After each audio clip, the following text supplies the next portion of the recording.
ನೀನೇ ಎಲ್ಲ ನೀನಿರದೆ ಬಾಳೇ ಇಲ್ಲ ಅನ್ನುವುದು ಪ್ರೇಮ ಅಲ್ಲ. ಮರಗಳನ್ನು ಸುತ್ತೋದಲ್ಲ, ಕವನಗಳ ಗೀಚೋದಲ್ಲ, ನೆತ್ತರಲಿ ಬರೆಯೋದಲ್ಲ, ವಿಷವನ್ನು ಕುಡಿಯೋದಲ್ಲ. ಮೌನವೇನೇ ಧ್ಯಾನವೇ ಪ್ರೇಮ.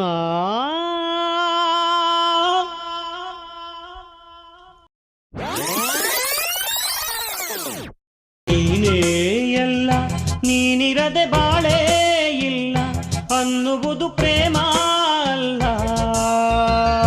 ಮರಗಳನ್ನು ಸುತ್ತೋದಲ್ಲ, ಕವನಗಳ ಗೀಚೋದಲ್ಲ, ನೆತ್ತರಲಿ ಬರೆಯೋದಲ್ಲ, ವಿಷವನ್ನು ಕುಡಿಯೋದಲ್ಲ. ಮೌನವೇನೇ ಧ್ಯಾನವೇ ಪ್ರೇಮ.